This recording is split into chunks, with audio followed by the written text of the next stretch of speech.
Voici le Journal du soir.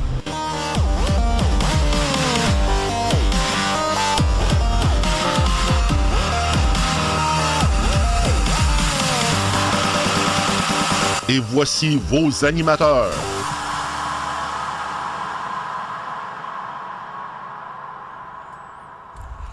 Eh bien, bonsoir, mesdames et messieurs, et bienvenue à cette édition du Journal du soir. En ce 25 avril 2019, on approche le 2020 d'une couple de mois, hein, 2020. Hein? Tu viens-tu où t'étais en 2000? 2000, j'étais à Québec. OK. Oui. Carl Brochu, François Saint-Louis, avec vous jusqu'à 23h, mesdames et messieurs, encore un petit retard. Mais, excusez-nous, au prix qu'on est payé ici, là, vous nous prenez quand on arrive. C'est un peu ça, Carl? Surtout que tout est dans ton marathon. Là.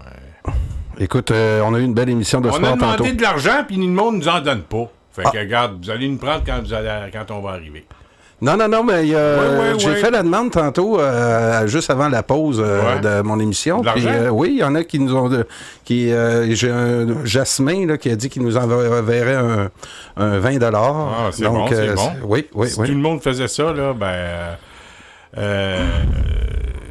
ça serait intéressant parce que il y a toujours des choses à améliorer. Il y a un autre studio qui s'en vient, mesdames et messieurs. Je vous en avais pas parlé, mais il y en a un autre qui s'en vient. Dans le coin de la montée, dans la Montérégie, et on va vous en reparler quand ça va arriver. Vous allez voir, il va y avoir tout un animateur qui s'en vient dans le bout de la Montérégie. Ah oui? Oui, je te le dis. Tu nous gardes-tu la surprise? Ah ou oui, je te garde la surprise. OK, j'ai hâte de voir. Je te le dis. OK. En fait, il va en avoir quelques-uns. Oui. Oui, c'est pas? Oui, tu me prends par surprise, là, je sais pas. Mais il y a toi, parfois. Oui, de la Montérégie, effectivement. T'es un Montérégien? Oui, de Belleuil. Bientôt de Chambly. Ah oui, tu t'en vas dans ce coin-là? Oui, je déménage à Chambly au mois de juillet. Ah ouais? Ouais, La famille, tout le monde, à Chambly. Ouais, il me reste juste un gars, là. Moi, j'ai des enfants quand même d'un certain âge. Alors, c'est ça, il me reste mon plus jeune là, qui termine son secondaire. Il va terminer ça à Chambly. À Chambly? Puis là, ils ont changé le sport-études à Saint-Hyacinthe. Mon fils allait là dans un programme de sport-études au hockey 3A. Ah, OK. Je pensais qu'il jouait du boulingrin, non? Non. C'est bon, le boulingrin. Il n'y a pas de sport-études pour le boulingrin? Non, pas encore. Tu connais ça, le boulingrin? Oui, c'est la pétanque, c'est ça. Anglaise, un peu. Oui. Avec des grosses boules, là. Des grosses boules, mais le côté aplati un peu, comme un œuf. Ouais. Fait que tu peux faire des courbes. Ouais. Moi, ce que je fais, moi, quand je joue au boulingrin, j'en ai des boules de boulingrin, je m'en suis acheté. Je joue au botch italien avec des boules de boulingrin. Donc, il y a tant de boules, pas aplaties, puis d'autres aplaties. Fait que ça permet tu sais, des boules qui vont seulement à droite, puis d'autres qu'on peut contourner, mais c'est égal pour les deux clubs, là. OK. Les deux équipes. Ouais. OK. Moi, je te dis, là, je vais me faire un terrain de boulingrin. À un moment donné, tu viendras m'aider, tu vas voir, puis on va jouer des parties. On va avoir de la place chez toi. Oui, tu vas voir. Oui. Mais l'autre chose que j'ai vue tantôt, en venant à l'émission, j'ai arrêté de me prendre une bouteille d'eau au dépanneur, où il y a un Sri Lankais, ou en tout cas... Puis sais-tu qu'est-ce qu'il écoutait à la télé? Non. Une partie de cricket. Tu sais, la grande séduction, là. Puis là, il venait de gagner, la partie venait de se terminer. Là, ils ont semblé avoir fait un circuit. Là, je connais pas trop les règlements, mais lui, là, il écoutait ça comme une partie de hockey. Là, c'était, il a eu de la misère à me servir. Puis... non, mais le cricket, je comprends pas vraiment les règles, mais c'est un sport que si ça passait à la TV, je l'écouterais. OK. Tu comprends? Oui. Même que tu me fais penser à ça, je vais essayer de m'intéresser à ce sport-là. Parce que il y a des règlements, des règles. Moi, j'aime ça, des sports qui ont des règles, des règlements. Ça se rapproche un peu du baseball. Oui, du baseball, mais au soccer, au hockey, il y a des règles, c'est sûr. Mais accepter que c'est trop facile comme jeu. Le baseball, c'est pas facile à comprendre. Puis c'est pas un terrain qui... Puis même que c'est un peu comme le cricket. Fait que c'est ça. Carl, faut que je te raconte une pas pire aujourd'hui. Puis je suis certain que ça vous est arrivé à vous, mesdames et messieurs. dans vos conversations de tous les jours. Quelqu'un vous dit, tu sais, là, ben ça, on parle des inondations, là, de ce temps-ci. Là, oui. En passant, il y a un barrage là, qu'on dit qu'il va... Sur le point de lâcher. Hein? Oui, mais il n'a pas lâché le barrage. L'eau passe par-dessus. Ah, OK. Sur les côtés. OK. Il ne cédera pas. Parce que, ouais, j'ai vu des tempêtes printanières. Là, il y a une tempête printanière. Là, il y avait des bombes météorologiques. Oui. C'est le nouveau langage.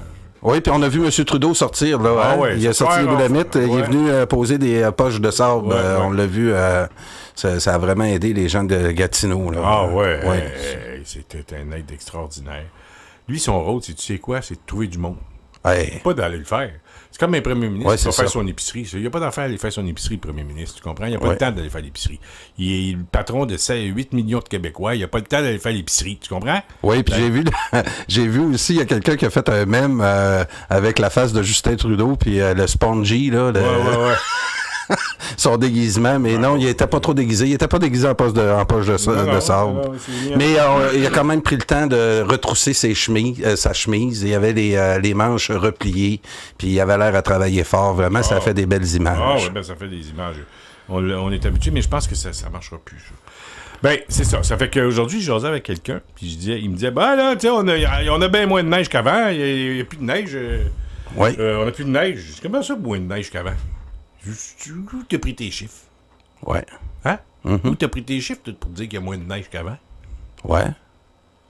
Qu'est-ce que t'as répondu? C'est lui qui dit. Écoute, moi, j'ai aimé ça, la vidéo que t'as passée de Gervais. Lui, il est dedans, lui. Ah, c'est sûr que je vais en parler de ça avec Chaud Liaille, mon scientifique qu'on a passé lundi à l'émission. Je veux entendre ça. Je veux peut-être... Ce serait peut-être bon que tu lui fasses entendre. Oui, c'est ça j'allais te dire. Dès lundi, nous commenter cette vidéo-là. Commenter ça en tête, parce que là, François Gervais, c'est tout un scientifique. Oui. Et puis il a écrit un livre, c'est que le réchauffement, le changement climatique, c'est un leurre. Et en tout cas, mais là, j'ai posé la question. Puis là, il dit, tout le monde sait ça, qu'il y a moins de neige qu'avant. Je sais pas où tu prends tes chiffres, mais moi, je te dis qu'il n'y a pas moins de neige qu'avant. La différence à Montréal, c'est qu'on pense qu'il y a moins de neige parce qu'il y a ramasse au complet. Mais je dis, en campagne, il y en a de la neige, faites-en pas. Puis en Gaspésie, il y a de la neige en masse. Ils n'ont jamais vu de neige autant que cette année, je pense. Ah oui. Fait que là, ce que j'ai fait, j'ai fait une petite recherche sur Google, Environnement Canada, puis j'ai parlé à une dame. Oui. Puis elle m'a dit comment faire pour avoir les rapports de chute de neige là, d'année en année. D'année en année, parce que c'est pas facile à trouver. Je te le dis, là, même elle, on a fait une recherche avec la dame à Environnement Canada, puis elle dit, il faut que tu ailles là. Puis, en tout cas, j'ai gardé ça en note, là, puis j'avais pas le temps de faire cette recherche-là, mais il faut faire une demande écrite. OK. Imagine-toi, on n'a pas les statistiques. Ils ne nous donnent pas les statistiques sur Internet. Wow. Il faut faire la demande écrite. Pourtant, ça serait simple là, de faire ça. Tu fais un tableau, tu te dis, bon, ben, en 1970, il a tombé 275 cm de neige. Oui, puis par région, hein, parce que c'est très différent. Moi, je viens de Québec, François, puis c'est vrai qu'à Montréal, vous n'avez pas de vrais hivers. Ben là, vous savez pas c'est quoi des hivers à Montréal. C'est de valeur à dire, là. On ne sait pas. Viens pelleter mon stationnement, toi, tous les hivers. Ça, c'est une autre chose, là. Vous avez une ville qui est difficilement gérable, là. Ça, c'est pas de notre faute. Mais vous avez pas de vrais hivers. Moi, je vais te dire, là, comparé à Québec, regardez, c'est quoi le chauvinisme québécois. Québécois dit de la ville de Québec, là. Non pas québécois, pas vraiment dit, mais le chauvinisme québécois qui viennent nous donner ça à Montréal. C'est pas parce que l'hiver dure 3 semaines de plus à Québec qu'à Montréal qu'on n'a pas d'hiver. Ben, moi, je peux te dire qu'à Belleuil, là, ça fait à peu près 2 semaines qu'il n'y a plus de neige sur le terrain. Ah ouais. Mais viens à Frampton avec moi dans Beauce, puis il y a encore des bancs de neige, là. Dans certaines régions. C'est un banc de neige que l'hiver dure plus longtemps qu'on connaît. Je vais te donner un autre exemple. Okay. Moi, j'étais directeur des loisirs. Je m'occupais à toutes les années à Frampton de la fête du travail. C'était une grosse fête qu'il y a à Frampton à toutes les années. Oui, début septembre. Ouais. Bon, ben, au début septembre, à Frampton, le soir de la fête du travail, souvent, il gèle. Il y a une gelée au sol. Puis à Montréal, t'as pas ça avant milieu octobre. Moi, là, je suis resté surpris. L'autre chose que je connaissais pas avant d'arriver à Montréal, c'est de mal dormir la nuit, parce qu'il fait trop chaud. Il y a un vent à Québec froid qui vient du fleuve Saint-Laurent qu'on a, qui est rendu ici, on a quasiment plus.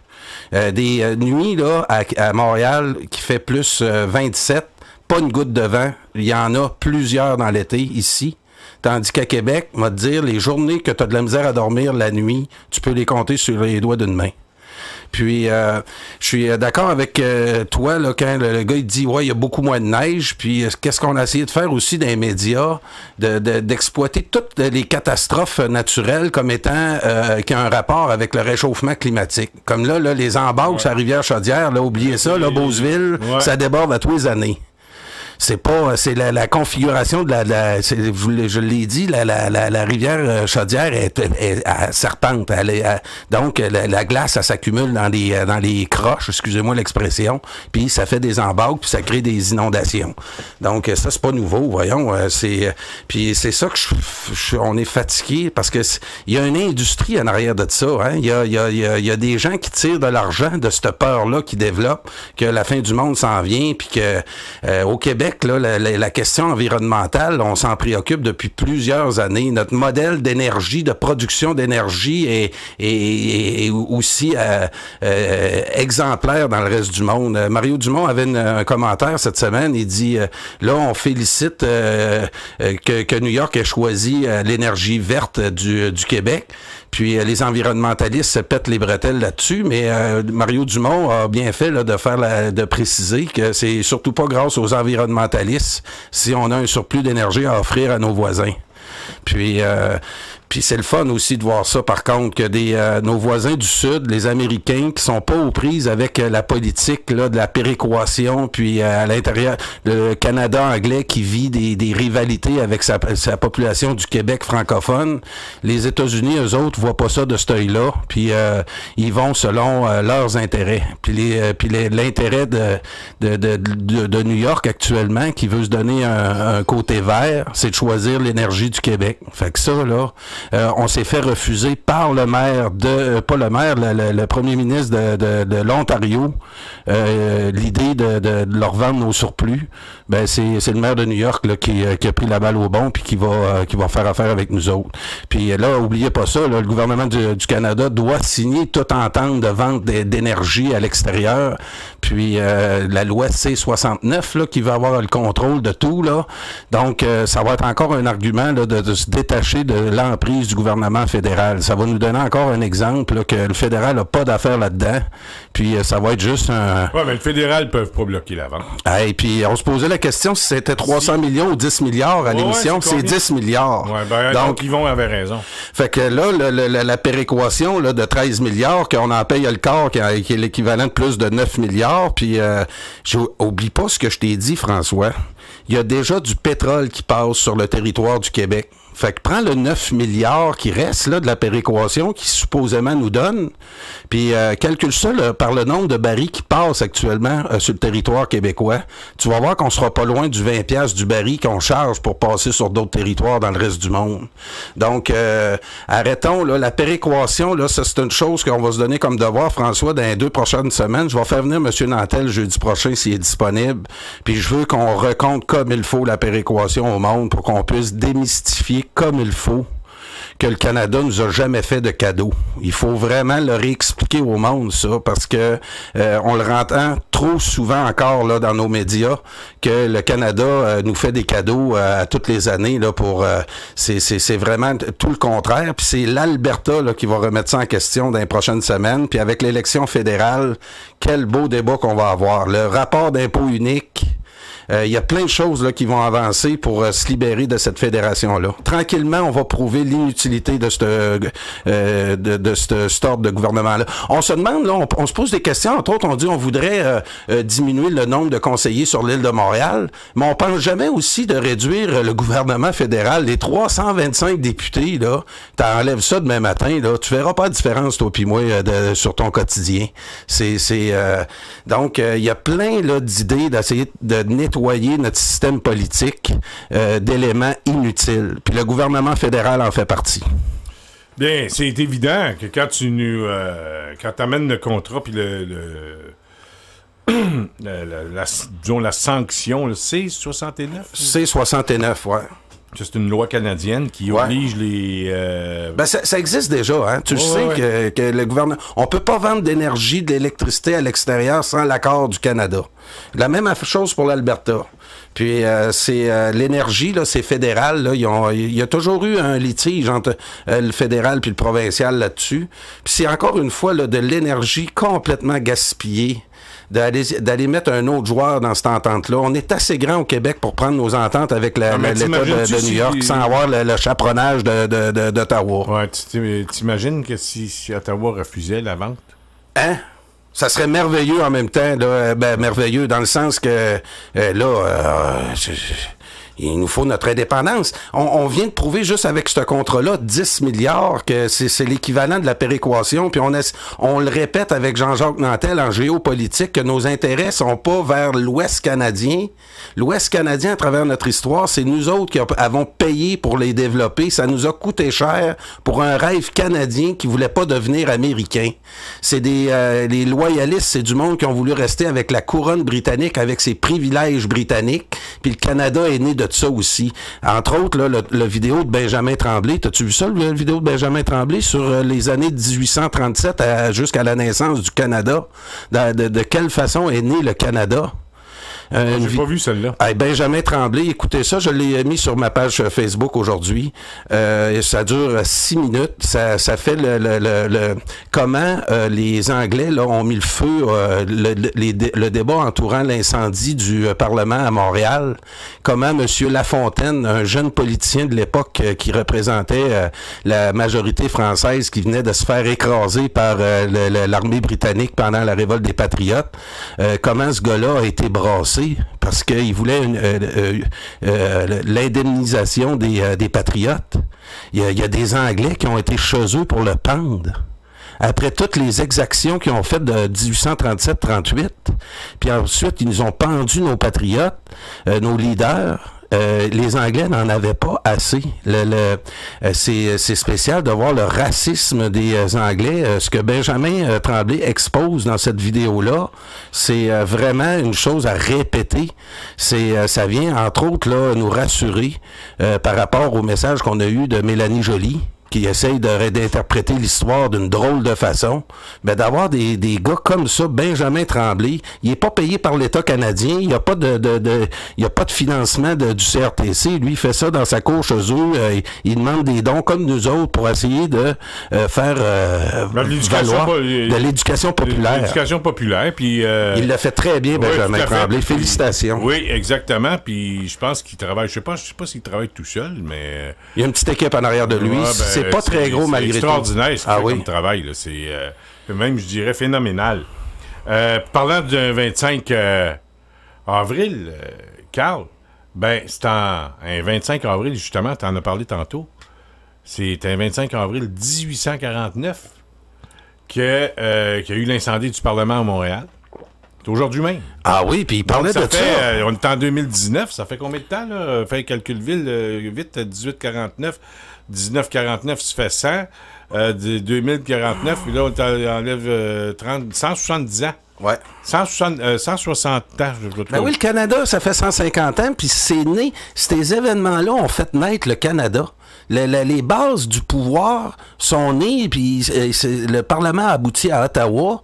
Tout ce qu'on voit aujourd'hui, comment que l'Ontario est rendu riche, dans cette fédération-là, ça n'a aucun... il faut expliquer ça au monde. Non, mais tu as tout à fait raison, parce que la pendaison l'incendie du Parlement, un 25 avril 1849, je vous le rappelle, et justement parce que le gouvernement de l'époque a voulu indemniser les victimes de la répression des troupes 37-38. Ben oui, parce que là, il avait prouvé là, des crimes de guerre que les Anglais ont fait, des viols, puis tout, puis ils ont trouvé qu'ils ont été durs. C'est les Anglais qui nous ont agressés.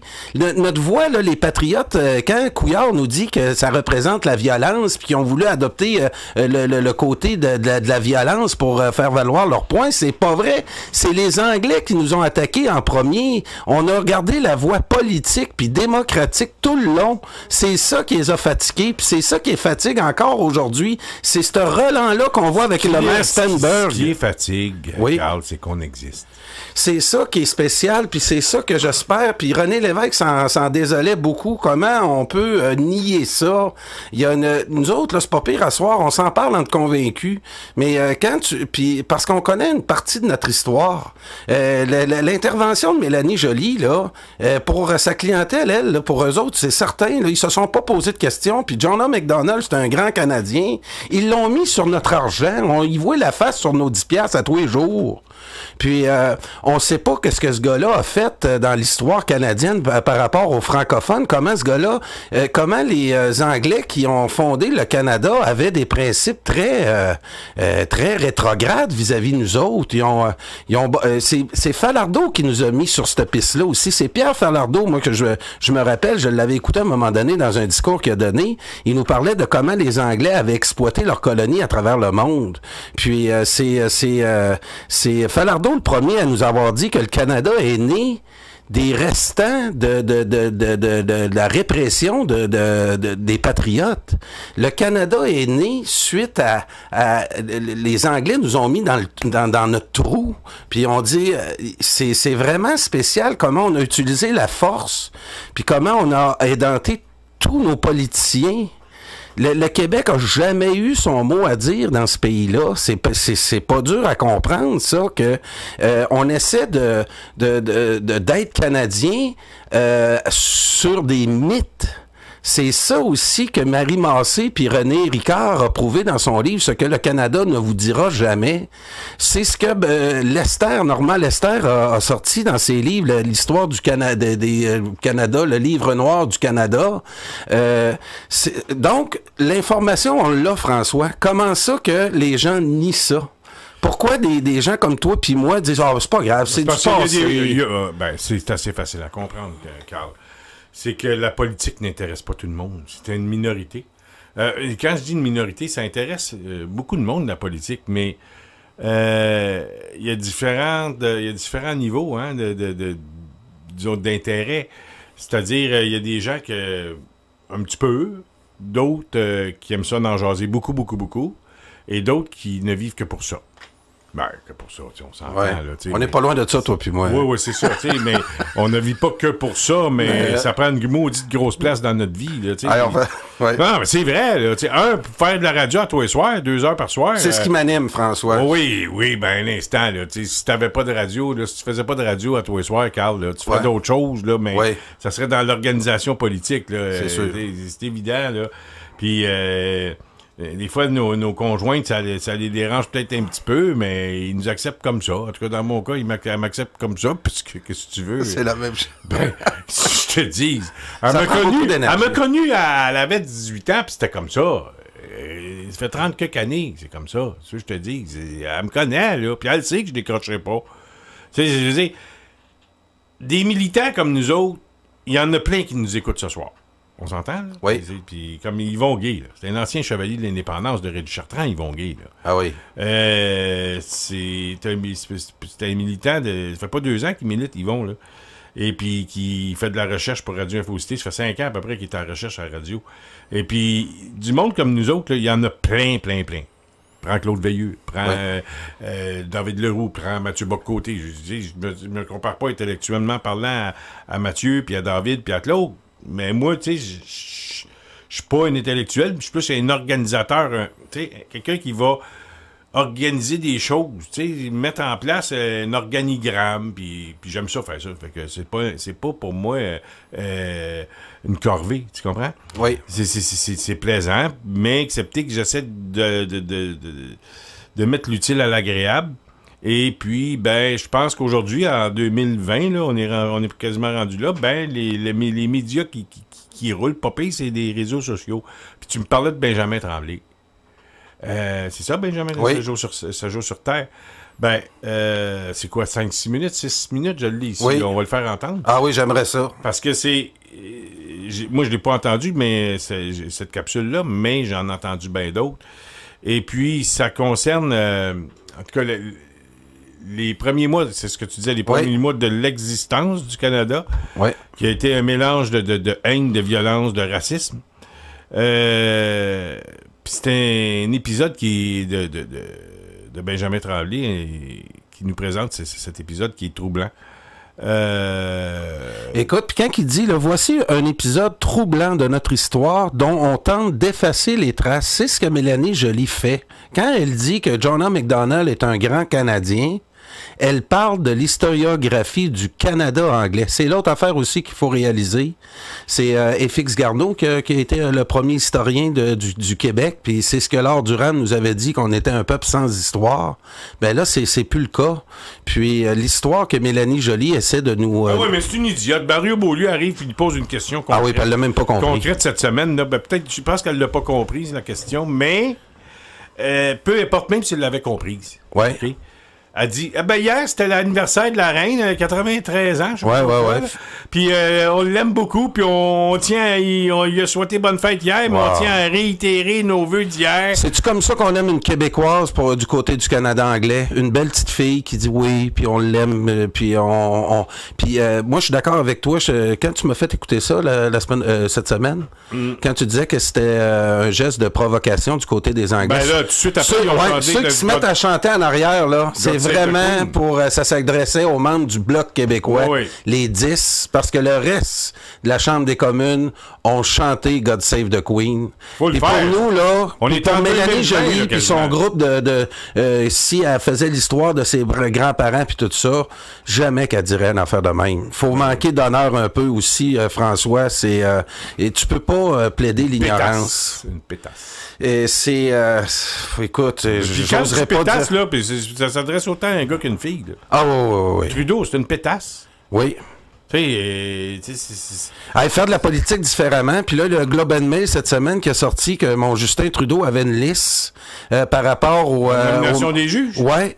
Donc, on le sait, c'est une chose, là, on essaie de nous faire croire que le système politique, c'est hermétique entre le judiciaire puis le politique. Et on le rappelle.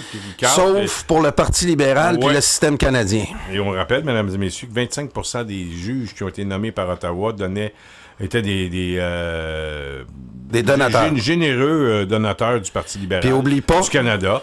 Puis c'est un peu la même chose du Parti libéral du Québec. Hein. Oui, oublie pas Franco Fava du Parti libéral du Québec, qui c'est le ministre de la Justice, Marc Bellemare de l'époque, qui avait démissionné, entre autres, parce que Franco Fava, un des collecteurs de fonds du Parti libéral dans le temps de Charest et bien d'autres, il se vantait la gueule que c'est lui qui donnait la liste des juges, que c'est lui qui décidait qui devenait juge au Québec quand c'était les libéraux qui étaient au pouvoir. Puis Marc Bellemare a été insulté de ça, puis a voulu brasser la cage. Ça a donné la commission Bastarache. Encore une fois que tu as payé avec tes taxes puis tu n'as rien su là-dessus parce que c'est l'autre affaire. Il y aura beau avoir la meilleure loi sur le financement des partis électoraux. On le sait que ça se passe. En dessous de la table. En dessous de la table. Le but de Matane, monsieur l'ancien ministre Côté, nous l'a dit comment que c'était épais une pile de 100$ pour 10 000$. Parce qu'il est habitué d'aller en chercher des piles un peu partout. Un ancien ministre qui faisait circuler de l'argent cash, puis on y a pas posé de plus de questions que ça. Ah, puis il est rendu le procès de Marc-Yvan Côté puis de Nathalie Normando. Hein? On n'entend plus parler non plus, puis c'est ça, je te dis aussi, dans les questions identitaires, c'est le fun de traiter ça, de ces questions-là, mais des questions d'argent comme ça, qui bafouent notre démocratie, on s'en occupe pas plus qu'il faut. Il est où le procès de Nathalie Normando puis de Marc-Yvan Côté puis les autres, là? Je suis certain, là, regarde bien ce que je te dis, ma prédiction, puis je suis pas le seul qui le dit, là. Ils vont invoquer la clause Jordan pour dire que les procédures sont trop longues, puis bon, on s'en va vers ça, là. C'est là-dedans, on s'en va, là, puis les avocats, c'est pas eux qui vont, les avocats de la... Non pas de la défense, mais de la défense, oui, de la défense. Ouais. Laisse aller les choses. Ouais. Plus de temps que ça prend, meilleur est l'argument de l'arrêt Jordan après ça. Mais rappelle-toi que si Couillard avait voulu faire la clause dérogatoire, la clause Jordan n'aurait pas apparu. Puis il y aurait tout eu leur procès. C'est que Couillard n'a pas voulu prendre la clause dérogatoire. Ce que Legault utilise maintenant pour l'identitaire, pourquoi qu'il ne devrait pas l'utiliser pour ça? Il y a des gens qui ont faussé notre démocratie. Quand tu joues avec la démocratie, là, pour moi, là, c'est très important. Puis on devrait l'utiliser, la clause... Là, on a un premier ministre puis un parti qui n'a pas peur de l'utiliser. Puis ça, effectivement, ça, là, c'est des gestes de rupture face au Canada. C'est à peu près le seul espace qui nous reste de manœuvre, cette clause dérogatoire-là. On n'a pas toutes nos manettes pour diriger notre Québec, même si on est mature pour en avoir un pays. On a une culture homogène. On a on a un groupe qui est formé dans la vallée du Saint-Laurent, là, qui est vraiment à part du reste du Canada anglais. Puis c'est ça, le seul petit outil là, qui nous permet là, qui nous donne un peu d'air, c'est cette fameuse clause dérogatoire-là, que Proulx, Gilles Proulx l'avait dit, ça faisait plusieurs années que Gilles Proulx disait, comment ça vous l'utilisez pas plus souvent? Puis il y a pas, les 70% des Québécois qui appuient Legault en ce moment, ils lui reprocheront jamais de prendre la clause dérogatoire pendant les 3 dernières années qui lui restent. Ben, écoute, c'est intéressant ce que tu amènes, d'utiliser la clause dérogatoire pour l'arrêt Jordan. J'y avais pas pensé. C'est pour ça que c'est intéressant, mesdames et messieurs. Quand on est en groupe, ben, les idées circulent, puis on discute, puis paf, il y a une idée qui sort. Et une autre idée que tu as eue, que j'ai utilisée la semaine dernière, ou il y a 2 semaines quand tu es venu ici, ou en studio. C'est pas mes idées, là, c'est les gens qu'on côtoie. Là. Depuis que je fais Radio Infocité, depuis que j'ai côtoyé M. Nantel, l'idée de la CAQ, c'est le fun. Oui, mais écoute, l'idée, moi, ça vient pas de Nantel, là, ce que tu m'as amené, puis en tout cas, si ça vient de lui, tu me le diras. Mais c'est toi qui es sorti, il y a 1 semaine ou 2, que la loi sur la laïcité n'aurait pas l'appui à Québec si ça avait été le PQ qui était au pouvoir. Ouais. Et parce que c'est la CAQ, ben là, on a l'appui des gens de Québec, des radios de Québec, ce qu'on appelle les fameuses radios poubelles. Moi, je trouve que c'est pas des radios poubelles. Non, moi non plus. C'est des radios vivantes. C'est une radio vivante qu'il y a à Québec. Ici, c'est une radio dortoir. À Québec, c'est une radio vivante. On a beau ne pas être d'accord avec certains animateurs, c'est pas grave, ça fait partie de la joute politique, mais accepter que c'est toi qui as avancé l'idée puis qui a dit ici même que si le projet de loi sur la laïcité a un fort appui, il y avait l'appui à 67% dans le temps de Drainville, mais c'est la même chose aujourd'hui, mais c'est mieux, disons, entretenu. L'idée est bien entretenue, est bien défendue par la Radio de Québec et par Québécois et ses filiales, disons LCN, Journal de Montréal, Journal de Québec. Et on parle de Steve Fortin. Steve Fortin qui est rendu aussi, il n'est pas seulement qu'au Journal de Montréal, il est rendu à Radio X aussi. Oui. Fait que les idées circulent. Et puis, je pense que la loi sur la laïcité, il reste plus seulement qu'un mois et demi. Oui, puis il va y avoir 6 jours de débat. Là. Ils ont invité une vingtaine de groupes à venir parler. Je pense pas que ce soit des débats, je pense que c'est déposer des mémoires. Oui. Et puis que les gens vont lire un résumé de leur mémoire et ils vont se faire questionner. Et merci de votre présence. Merci. C'est ça, mais 6 jours, ça veut dire qu'ils vont limiter le nombre de groupes. Là, ça sera pas... 26, puis là-dedans, il y en a contre la loi. Et puis il y en a qui sont pour. Fait que ça va s'équilibrer, ces choses-là. Et après ça, les députés vont passer en première, deuxième et troisième lecture pour aboutir à la mi-juin avec une vraie loi sur la laïcité. Être machiavélique, là, je sais que ça se produira pas, là, mais t'invites le groupe à Adil Sharkawi de parler, puis tu y passes là, pendant un après-midi. J'en aurais un autre, oui. Ah oui, puis Ève Thorez, tu dis, hey, viens nous jaser de ton point de vue. Non, mais j'en aurais un autre. Mélanie Joly, viens nous jaser. J'en aurais un autre. Puis l'autre chose que je voulais te dire, François, j'oubliais que Stéphane Dion était encore à la Chambre des communes, parce que quand j'ai vu le discours de Mélanie Joly, j'ai vu Stéphane Dion assis à côté d'elle. Dans son lit. Ah oui. Passe celui-là, on pourrait peut-être le passer en deuxième. Tu m'as dit que tu voulais me passer celui de Benjamin Tremblay en premier. Ouais. Passons Benjamin Tremblay. Non, mais le temps qu'on est dans la laïcité. Ah oui, OK, oui, puis après ça, on va aller avec... On va aller avec Benjamin après. Oui. Mais ça pourrait être un mémoire, là. Oui, vas-y. Mais lui, il pourrait gagner le prix cette semaine, mais ça fait plus longtemps qu'une semaine qu'il est là. Oui. Mais c'est Michel Trudeau. Michel Trudeau qui l'a partagé. Puis ça fait longtemps que je le vois, cette vidéo-là. Ah oui, moi aussi. Mais je l'écoute jamais. Ah non? Ben non, je l'ai jamais écouté. Puis aujourd'hui, je dis, tiens, moi l'écouter, maudit. C'est bon, c'est... Mais ça pourrait être tes mémoires. Ça. Oui, c'est de la matière à mémoire. Tu comprends, là? C'est de la grosse... Oui, puis il faut... avant de le dire, c'est une commandite du gouvernement canadien. Oui, mais là, j'aimerais avant, oui. là, avant de le faire entendre aux gens, de demander à Jean-Marc s'il peut nous le mettre à ce que les gens puissent le voir. Oui, parce qu'il y a quand même une belle face aussi. Oui, puis après ça serait la vidéo de Benjamin que Jean-Marc pourrait nous... oui, un après l'autre. Oui, après l'autre, c'est ça. Donc, Yvon Guy arrête jamais, mesdames et messieurs, de m'envoyer des choses. C'est parfait. Il est super bon, Yvon. Hein? Merci en passant. Terrible. On a, ça, c'était un vrai militant indépendantiste. Là. Puis, il nous envoie, il nous fournit beaucoup de sujets et de vidéos. Exemple, le scientifique François Gervais. Oui. Ben, c'est Yvon qui me l'a fait connaître. Moteur Roux aussi m'a envoyé de l'information. Ouais, excellent. Puis moi aussi, là, je commence à avoir mes recherchistes personnels. Toi, j'ai Yvon. Yvon m'aide beaucoup aussi. Mais j'ai une autre madame que je tenais à remercier ce soir, Claudine Lépine, qui m'envoie sur Messenger souvent de l'information en me l'expliquant. Donc, n'hésitez pas, les auditeurs, à communiquer avec moi sur Messenger quand vous avez des articles que vous aimeriez que j'aborde le soir avec François, de me les envoyer, faire comme Claudine Lépine m'a fait aujourd'hui. Elle m'a envoyé, entre autres, le dénouement du moteur roux de M. Couture. Ouais, ça fait longtemps. Il y a un gars que je connais qui est à la Société Saint-Jean-Baptiste, Jean Rémillard, qui m'en parlait. Ça fait 25 ans de ça. OK. Moteur roux, ouais.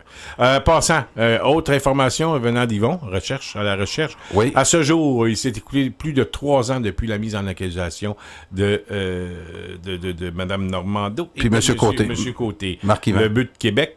Oui, et puis, le but de Matane. Le but de Matane, et puis la Louve SS. La Louve, avec son petit kit de cuir noir, oui, que tout le monde se rappelle. La Louve du Parti libéral. Je dirais plus la C'est femme Gilles Réaume qui l'appelait. Ah oui, la Louve. Mais avec son kit en cuir noir, là... C'est pour ça qu'il l'appelait là-haut. Ah ouais. Oui, parce que Gilles, il y avait l'image, puis elle était belle. Tout le monde la voyait avec des petites oreilles noires, là, comme la femme chat aussi. Elle paraissait bien. Elle l'avait l'affaire. Il avait pris Nathalie Normando, Jean Charest, comme vice-premier ministre. Je suis pas sûr que sa femme devait être jalouse un petit peu là, de temps en temps. Ben, je te l'ai dit, c'était une grosse question après les réunions qui se finissaient tard des ministres dans le temps de Charest puis Mme Normando. Les femmes des ministres appelaient quand le mari arrivait pas assez vite à leur goût. Il s'est développé une petite...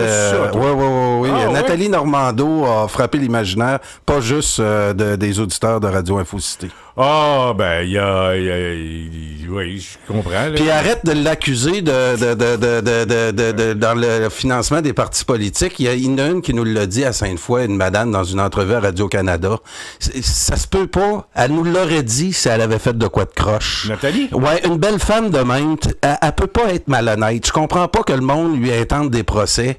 À ce niveau-là, là, si elle avait été malhonnête, elle nous l'aurait dit. Ben, là, je pense...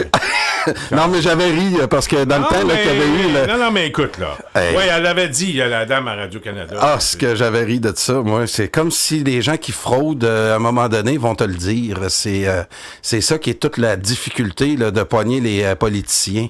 Je te rappelle le conseil qu'un député, un ancien député du Parti libéral que je connais personnellement, qui m'avait dit, Carl, si tu te présentes un jour en politique, puis ça se met à parler de financement de ta campagne, sors de la pièce. Donc, ça voulait tout dire. Donc, c'est... je suis content, là. Passe-nous ton vidéo de madame, de notre... celui qui va aller à la commission... entre autres, on pourrait le passer à la commission de madame Valérie Plante aussi.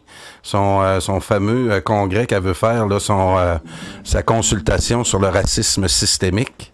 Donc, je te laisse. L'as-tu, ton vidéo? Oui, je vais mettre les écouteurs. Tu mets tes écouteurs.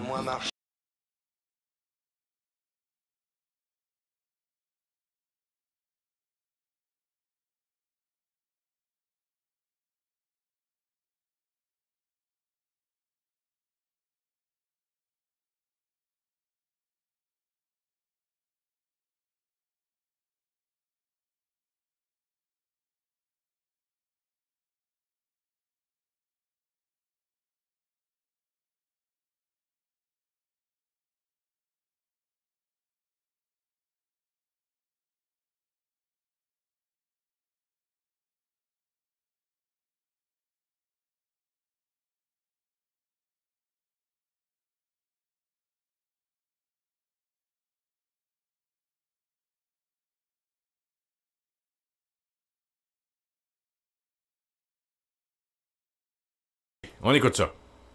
S'il refuse, les anges la maudissent jusqu'à ce qu'elle se réveille. Les anges la maudissent jusqu'au matin.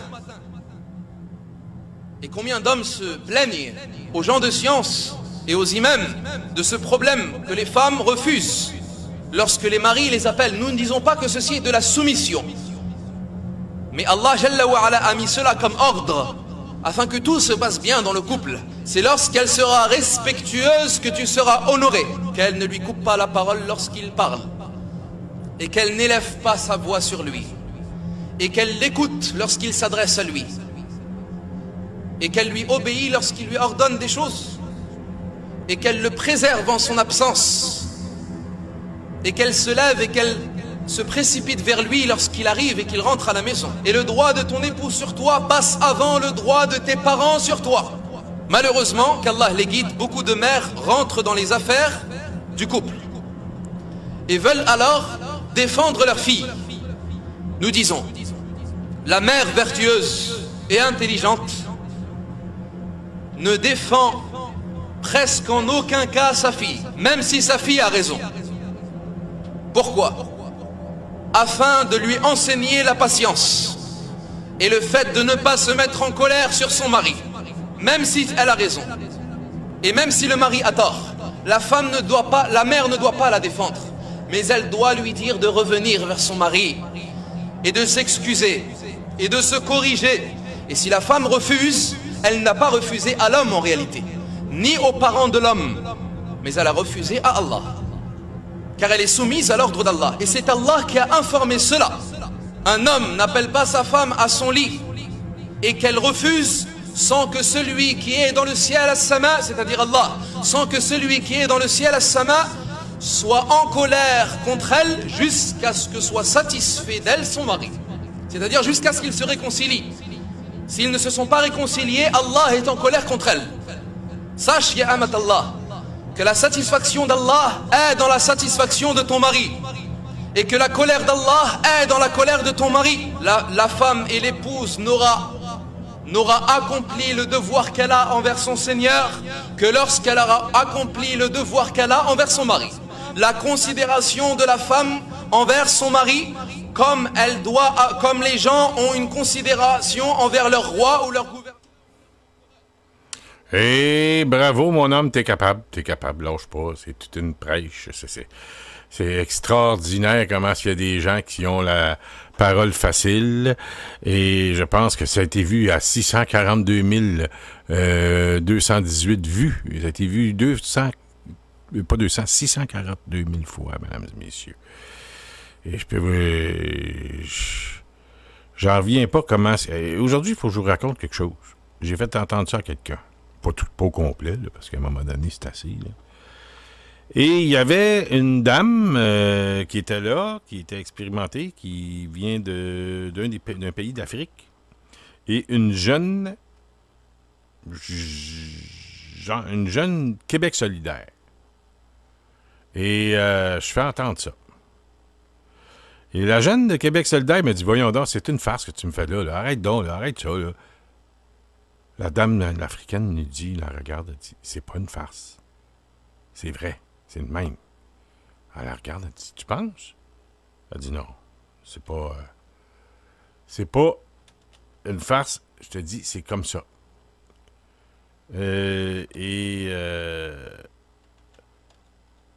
Là, ça parlait plus. Fait que, à un moment donné, il faut que ça serve quelque chose, ces petites vidéos-là. N'est-ce pas? Bon, on va aller voir du côté de Séjour sur Terre qui ont envoyé une vidéo aujourd'hui. Ben, c'était aujourd'hui ou hier? Là, je pense que c'est peut-être à partir d'aujourd'hui. Non pas que demain nous appartient, mais c'est les débuts du Canada. Et je pense que c'est dans l'intérêt de tout le monde d'écouter cette capsule parce que c'est un rappel historique et Carl l'a entendu et je vais l'entendre en même temps que vous. Et Benjamin commence le début en disant Montréal, capitale. du Canada, mais on sait que c'est un 25 avril que le Parlement a été brûlé par un mot d'ordre du journal La Gazette et évidemment les partisans qui, d'un pas, disons, cadencé, ont été carrément lancés des boules de feu à l'intérieur de l'ancien marché Sainte-Anne, qui était devenu le Parlement. Et ça en était fait. Et à partir de ce moment-là, le Canada aura finalement mis le Parlement à Ottawa. Bon, ça a passé par Toronto, Kingston, etc. là. Mais dans un sens, je vais vous dire une chose, je suis bien content que ce soit pas Montréal, le Parlement canadien, parce que là, on serait pris avec des fonctionnaires, etc., tout ça, là, tu sais, les ambassades. Hey, là, mais, moi... On va en avoir. C'est-à-dire? On va avoir des ambassades avec un Québec indépendant. Ah ouais, là, attends, on n'est pas rendu là. C'est à Québec, ça. Ouais. Tout le monde de Québec, il ferait de l'argent avec l'indépendance. OK, on y va, Carl, Benjamin Tremblay, et évidemment, les premiers mois d'existence du Canada. On écoute ça. Montréal, capitale canadienne. Ça a déjà été le cas, jusqu'à ce que des émeutiers anglais décident de mettre le feu à l'édifice du Parlement pendant que les députés siégeaient à l'intérieur. Remettons-nous dans le contexte un peu. En 1839, les chefs patriotes sont pendus à la prison du pied du courant. Les Britanniques étant conscients que les francophones ne seront jamais complètement vaincus par les armes, ils font venir Lord Durham, qui rédige un rapport sans équivoque. Les Canadiens français sont un peuple sans histoire ni littérature et doivent être assimilés par la force du nombre. La seule solution, c'est d'unir le Bas-Canada et le Haut-Canada, créant le Canada uni. À travers l'immigration anglaise massive, le poids politique des Français serait réduit jusqu'à devenir une minorité sur son propre territoire, un chambreur dans sa propre maison.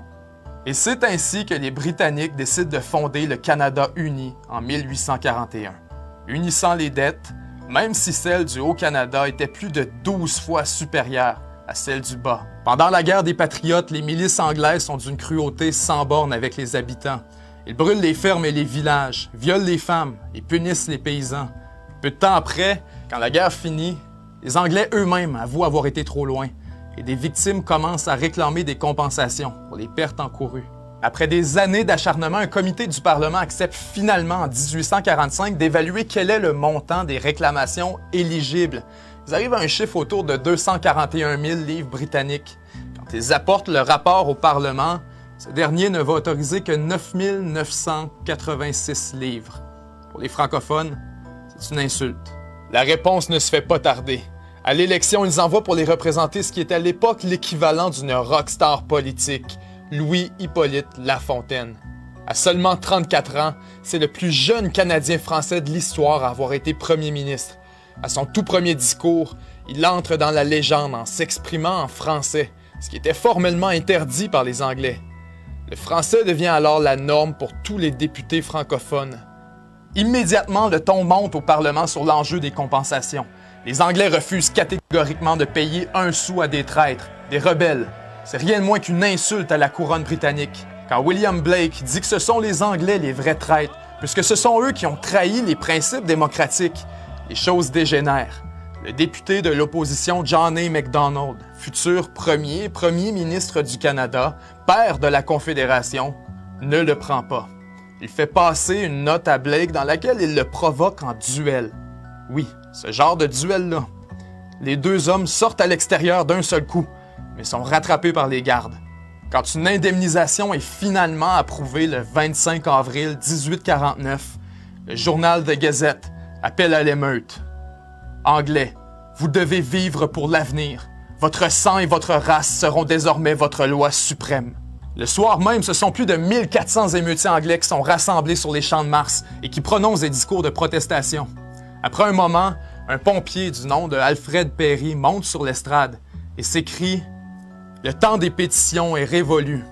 Et si les hommes qui sont ici ce soir sont sérieux, qu'ils me suivent jusqu'à l'édifice du Parlement. » Armés de torches, ils marchent jusqu'au Parlement où les députés sont en train de siéger. Ils brisent les fenêtres et mettent le feu, semant la panique. Alors que la ville brûle, les émeutiers empêchent les pompiers de passer. Le Parlement est perdu. Avec lui, c'est aussi l'une des plus belles bibliothèques parlementaires du monde qui part en fumée, emportant plus de 23 000 volumes qui seraient aujourd'hui des joyaux du patrimoine québécois. Le lendemain, la violence continue. Les émeutiers se rendent à la maison du premier ministre Louis-Hippolyte Lafontaine pour le tuer. Mais frustrés par son absence, ils mettent le feu à ses écuries et une partie de sa maison. Dans les rues de l'ouest de Montréal, les Anglais imposent un régime de terreur et battent sauvagement tous les francophones qui osent s'y aventurer. Le gouvernement a complètement perdu le contrôle. En fait, la police et l'armée eux-mêmes, infiltrés par les orangistes, sont complices des crimes et refusent d'intervenir. Lorsque le pyromane du Parlement est arrêté, Alfred Perry, il est tenu en prison dans des conditions princières et relâché presque immédiatement sans accusation. Presque 4 mois plus tard, c'est encore la crise la plus totale. Cette fois-ci, ce sont plus de 200 émeutiers qui se rendent à la maison du premier ministre Lafontaine. Ils apportent avec eux une corde. Ils veulent le pendre à un arbre de son verger avant de traîner son cadavre dans les rues. La maison est vigoureusement défendue par des amis de Lafontaine venus en renfort pour l'aider, mais un des assaillants meurt dans l'attaque. Et le lendemain, les Anglais en font tout un cas. Ils promènent un énorme cortège funèbre à travers la ville et exigent qu'il y ait une enquête sur les circonstances de la mort et le rôle de Lafontaine. En fait, le premier ministre lui-même devra témoigner et la tension est explosive. Pendant qu'il témoigne, des Anglais brûlent le bâtiment dans lequel a lieu l'audience, forçant l'évacuation. Dans les mois qui suivent, le gouverneur est renié par les Anglais qui l'accusent d'être un traître. Chaque fois qu'il sort, des foules enragées l'attaquent et veulent sa peau. Il va même jusqu'à offrir sa démission à Londres. Pour désamorcer la violence, on juge plutôt nécessaire de déplacer le Parlement. Au lieu de Montréal, il alternera un moment entre Québec et Toronto. Peu de temps après, il sera déplacé exclusivement à Toronto, détrônant Montréal pour devenir le centre de gravité économique et politique du pays. Encore aujourd'hui, la communauté anglophone de Montréal est si fière de l'orangiste Alfred Perry qu'elle le célèbre comme un grand homme. Au moment où on se parle, un pavillon de l'hôpital Douglas de Verdun porte toujours le nom de ce brave défenseur de la race anglo-saxonne. Le 25 avril 1849 et les mois qui suivirent sont les moments les plus sombres de l'histoire démocratique canadienne. Encore aujourd'hui, les médias anglophones refusent de reconnaître la profonde injustice dont ont été victimes les francophones après la guerre des Patriotes. Pour plusieurs, cette prise d'otage politique dont on paye encore les conséquences aujourd'hui s'est complètement oubliée. Mais pas pour moi. Je me souviens. Et écoute, Carl, c'est extrêmement bien fait. C'est un résumé quasiment parfait.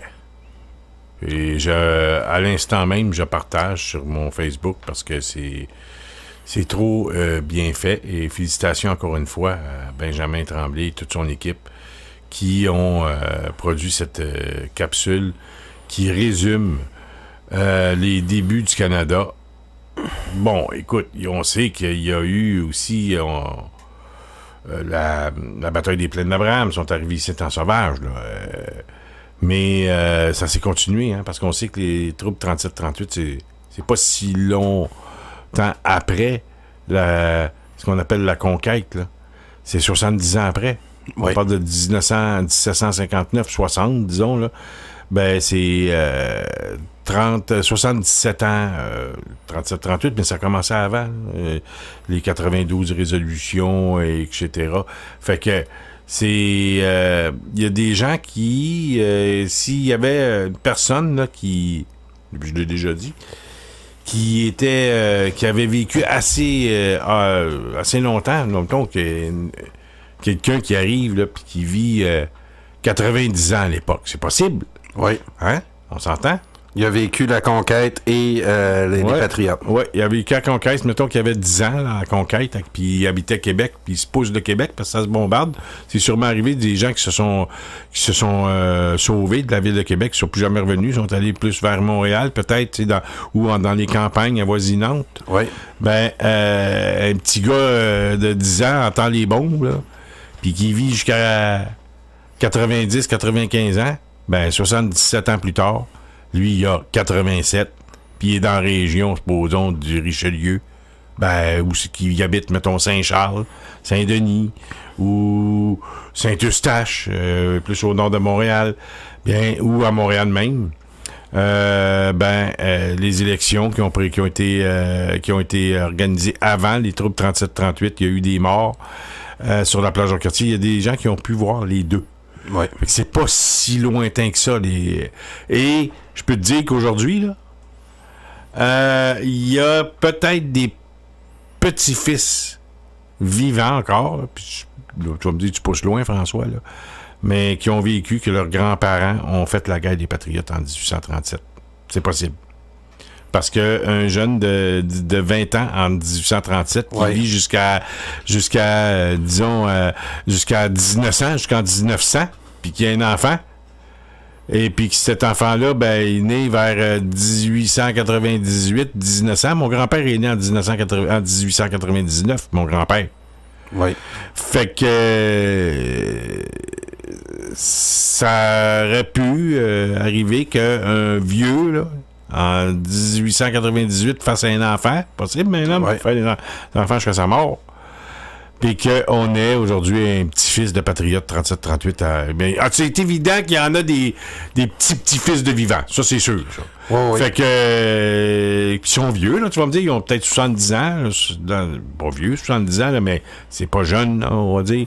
Mais il y en a qui ont vécu ce temps-là. Ce que tu veux dire là-dedans, c'est que ça reste quand même une histoire assez récente. Oui. Et les événements qu'on vit dans les dernières semaines, les montées de lait du maire de Hampstead, M. Stanberg, nous rappellent cette mentalité anglo-saxonne-là qui est de plus en plus présente là, sur l'île de Montréal. Depuis le référendum de 95, il y a eu une peur là, du côté de nos occupants. Puis c'est ça là, qu'on ressent. Tout ce qui s'est passé, là, on voit comment le Canada est né, sur quelle base il s'est bâti. Puis là, on a l'événement là, de 37-38, puis l'incendie du Parlement de Montréal. Mais après ça, ça n'a pas arrêté. Là, ensuite, là, ils ont développé l'Ouest. Les métis francophones qui étaient là, ils les ont pendus. Ils ont pendu leur leader. Ils ont séparé leurs terres, puis ils les ont données à des Ukrainiens, puis à toutes sortes de monde, sauf les Québécois qui s'exilaient vers les États-Unis. Donc, quand on fait... c'est ça qui est le fun. Puis là, je suis d'accord avec M. Nantel aussi. Go, Mme Plante, faites-les votre commission sur le racisme systémique à Montréal.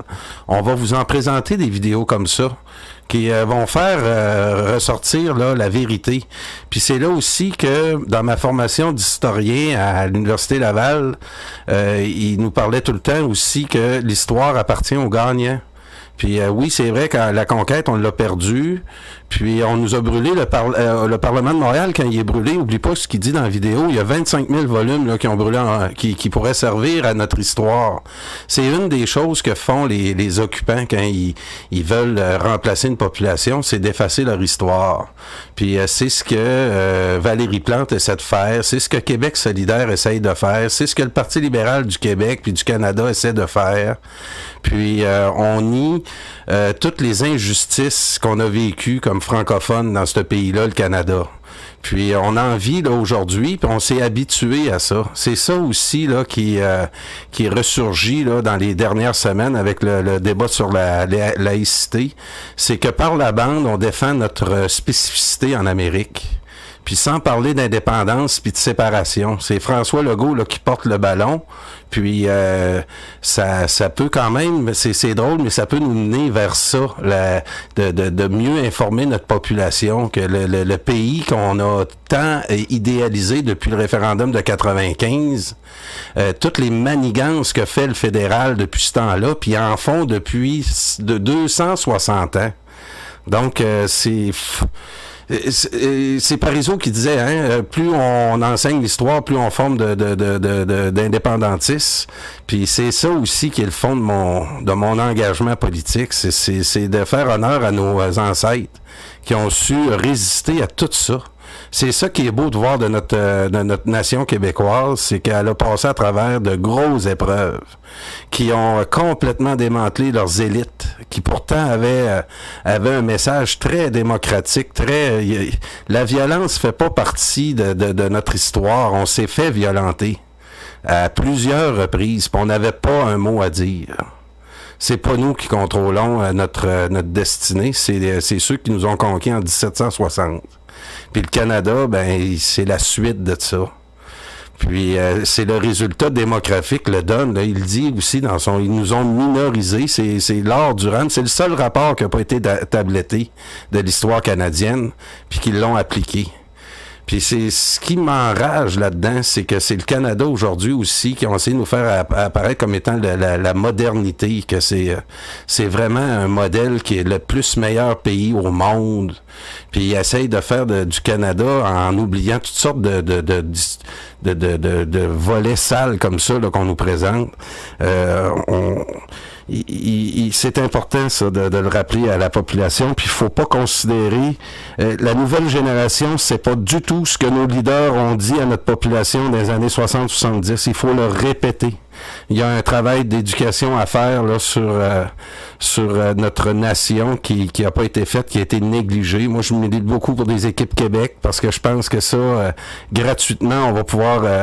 pas gratuitement, il n'y a rien de gratis dans la vie, mais c'est des éléments là, qui vont nous permettre au moins d'espérer de traverser le temps. C'est ce que Mathieu Bock-Côté nous dit aussi. On est rendu vraiment à la limite. Si on veut exister, il va falloir prendre notre courage à deux mains.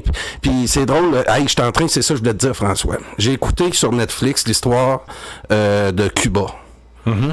Une minorité. Fidel Castro, il était 300 dans une forêt pendant une couple de mois, puis il a fait l'indépendance, il a réussi à sortir Batista de l'île de Cuba, puis il a fait l'indépendance avec une poignée de personnes. Là, je suis en train de regarder sur Netflix l'histoire de la Rome dans le temps de Jules César. Là, j'ai commencé les épisodes qui concernaient Jules César, mais j'ai vu aussi, je viens d'écouter la première partie, les 8 premiers épisodes qui parlent de Marc-Antoine, puis l'empereur Commode. Puis là, ils ont tout fait l'histoire, mais là, j'étais en train de regarder l'histoire de Jules César. Puis je savais pas comment Jules César est arrivé au pouvoir. Puis c'est la même chose. Avec une poignée d'hommes, il a conquis la Gaule, puis après ça, il est devenu l'empereur de Rome. Puis je regarde là, les grands hommes d'histoire, là. Au Québec, on essaie de nous faire croire qu'avec la vague migratoire, que notre indépendance est plus atteignable. Ben, c'est pas vrai. Même avec une minorité, même si on est minoritaire, mais on est majoritaire dans une grande partie de la population, il y a 65% de francophones qui ont voté oui au référendum en 95. Ça, pour moi, c'est significatif. Bref, pour un pourcentage beaucoup moins élevé, il y a beaucoup d'États dans le monde qui sont devenus indépendants. C'est vraiment un groupe d'hommes puis de femmes qui se sont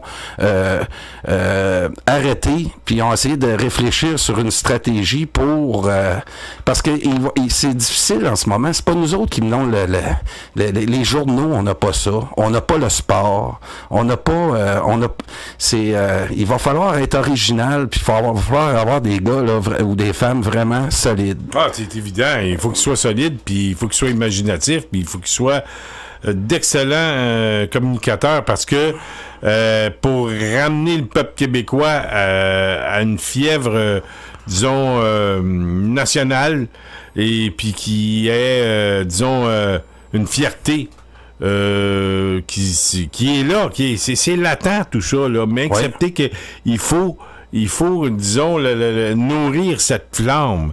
Et nous, on le fait de notre côté, à notre façon. Mais il y en a qui peuvent faire peut-être plus. Et il y a des talents qui sont au Québec qui sont peut-être cachés. Et puis, c'est à nous de les découvrir. Hein. Je suis arrivé avec l'idée, il y a 4-5 mois, de concours d'art oratoire que j'ai pas eu le temps de réaliser, puis j'aurais pas le temps de le faire parce que il y a eu des changements depuis ce temps-là dans ma vie, mais excepté que ça prend une organisation assez spectaculaire pour organiser tout ça. Et puis, le temps va me manquer cette année, c'est évident.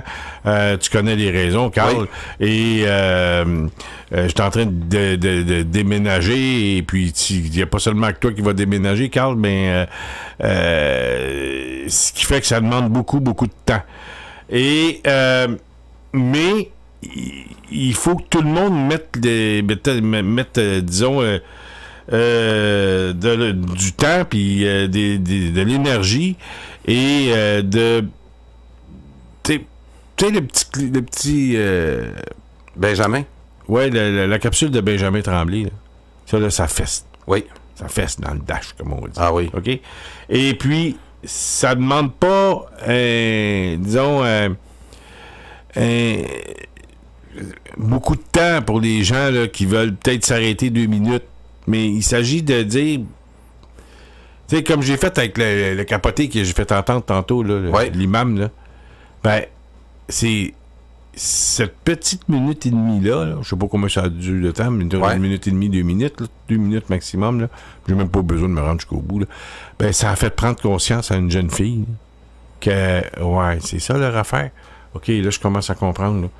Parce que, tu sais, ils sont pas tous comme ça, tu vas me dire, mais comment dirais-je, c'est comme nos prêtres catholiques ici, là. Il y en a des malades mentaux là-dedans. Ah oui, absolument. Quand tu fais écouter cet imam-là, les vieilles femmes, là, les femmes d'une certaine âge, 75 ans et plus, avec qui j'ai eu beaucoup de discussions, entre autres Diane Blain, ils ont vécu avec le clergé omniprésent dans leur vie. Puis eux, ces personnes-là peuvent en témoigner. Puis je les vois souvent réagir fortement à des messages comme cet imam-là, parce qu'ils l'ont vécu, ils ont combattu ces idéologies-là à travers leur histoire pour se libérer. Puis, effectivement, ça passera pas. Mais sur l'île de Montréal, en ce moment, on le voit, il y a une mentalité qui permet à ces gens-là d'avoir une parole. Ça s'appelle la liberté d'expression. Faut vivre avec.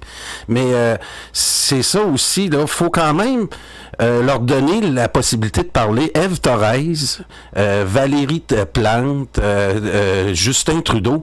Puis, tranquillement, là, sont en train de nous donner raison. Puis ça passera pas. Je pense que le Québec est assez mature pour résister à ça encore mieux que les Français. J'écoutais Mathieu Bock-Côté. J'écoute beaucoup de Mathieu Bock-Côté de ce temps-ci parce qu'il donne beaucoup d'entrevues en France. Puis il y avait un débat avec des intellectuels où il disait que la France était rendue comme le Québec. Que la France, la nation française est menacée dans son être. La nation française est maintenant menacée avec l'Union européenne puis toute l'idée des mondialistes. Puis c'est Zemmour qui a donné raison à Mathieu Bock-Côté. Je l'ai partagé sur ma page Facebook aussi, cette entrevue-là, à 8 minutes 20. Zemmour résume ce que Mathieu Bock-Côté disait, puis il conseille aux Français de bien écouter les Québécois. Que face au multiculturalisme, eux ont une expérience et un vécu qui va permettre à d'autres nations de s'en tirer. Et ça, là, j'ai trouvé... Oui, c'est exactement lui. C'est tout seul là. Ah oui, avec Éric... Oui, c'est en plein lui. À 8 minutes 20, si t'es capable de le mettre, là, Éric Zemmour donne raison. Oui, là, drette là. Passe là, 8, c'est correct. Je vous fais juste écouter ça, là. Puis ça, c'est une chose que je t'avais dit, François. Les Québécois, dans le monde occidental, seront ceux qui vont pouvoir le mieux expliquer les conséquences du multiculturalisme. Puis Mathieu Bock-Côté est la sommité dans le monde pour l'expliquer au reste du monde. Puis regarde bien ça, puis... oui, vas-y.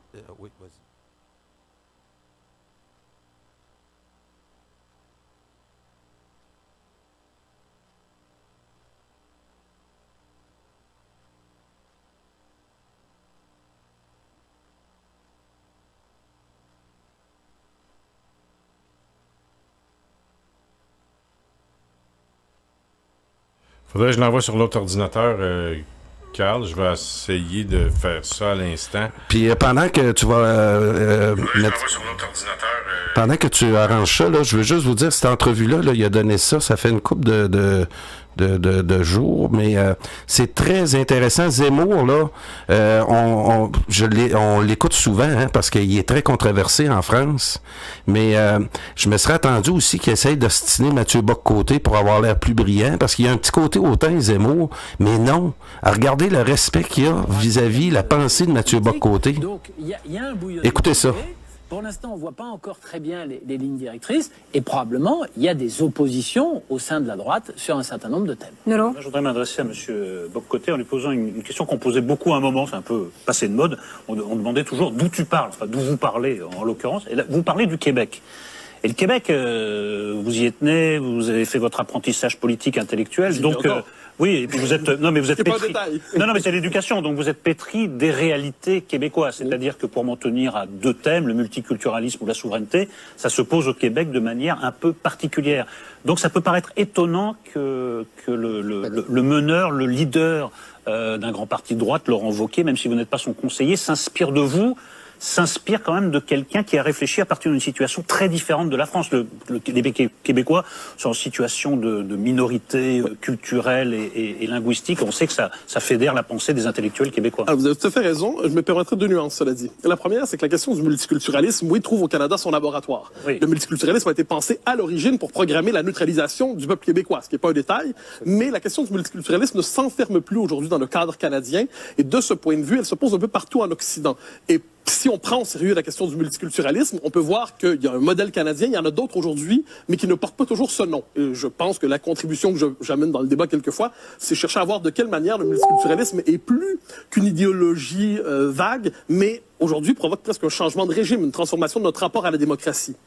Pour la question du Québec et de la France, alors évidemment, il y a un contraste. Le Québec n'a jamais cru à l'éternité de son destin. Nous sommes d'une petite nation consciente de sa fragilité. Mais là-dessus, je me permettrai un détour par Finkielkraut, qui disait en 1999, dans un très beau livre, L'ingratitude, qu'on a un peu oublié, il a une formule, nous sommes tous des Québécois aujourd'hui, dit-il.